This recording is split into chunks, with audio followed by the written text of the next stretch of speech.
मेरे पापा वापस रखे है मुझे कि चल इटावे रहेगा तो नहीं आएगा गांव में।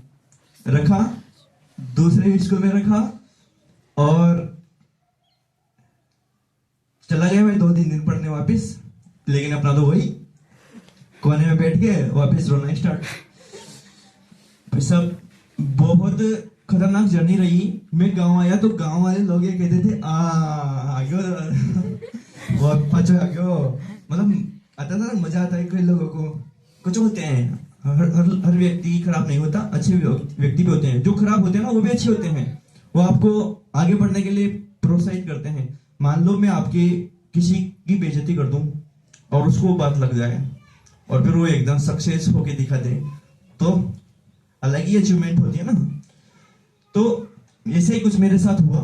लेकिन मुझे रियलाइज हुआ कि पढ़ाई के अलावा इस दुनिया में जितनी भी चीजें हैं ना वो शायद गलत है मेरे हिसाब से।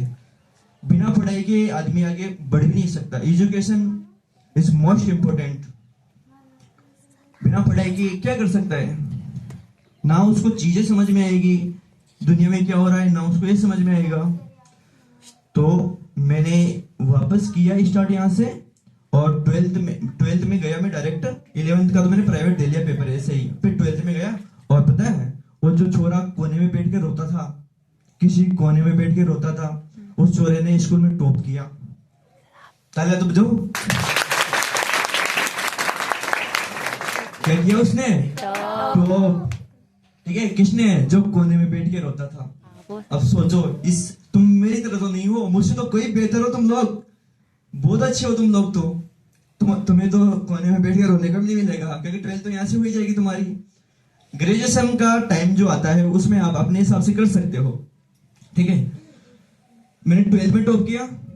वहां से निकला मैं कॉलेज गया। कॉलेज में भी मेरी तीसरी रैंक थी।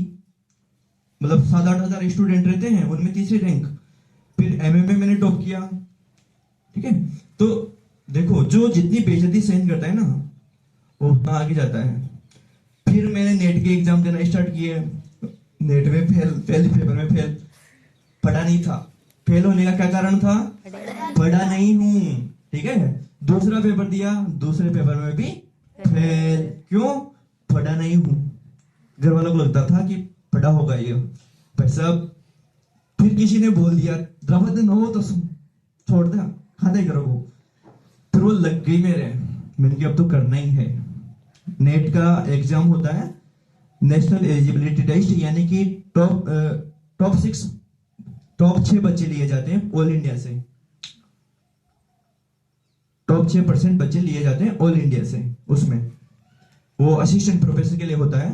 ठीक है, मैंने फिर एग्जाम दिया और जो बात थी ना कि नहीं होगा तुझसे, उसको सामने लिखा। 1 महीना पहले तैयारी तो थी मेरी थोड़ी थोड़ी तो, लेकिन वो प्रॉपर तैयारी जो होती है वो नहीं थी। क्योंकि ऐसे तो कर लेते हैं, हम पढ़ लेते हैं, किताबों को पन्ने पलट लेते हैं, तो वो पढ़ाई नहीं होती।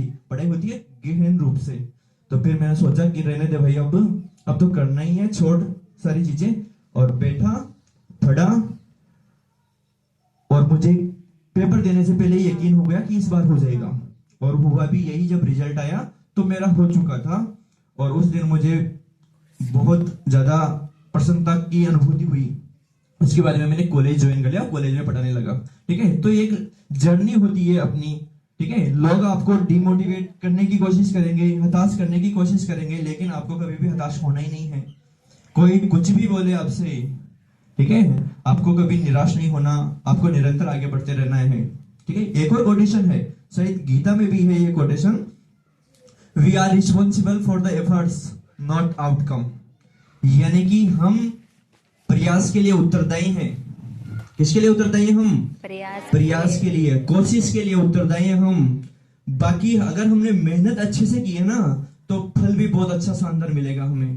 ठीक है, लेकिन ध्यान रखना, कोशिश आपको ढंग से ही करनी है। ठीक है, कैसे करनी है? ढंग से। अब मैं 12th वालों के लिए बोल देता हूं। एक और कोटेशन है, do not dwell in the past, do not dream in the future, concentrate on the present moment. यानी कि आपके भूतकाल में क्या हुआ ये आपको ध्यान नहीं देना, आपके 10th में कितनी परसेंटेज है ध्यान नहीं देना आपको, ठीक है।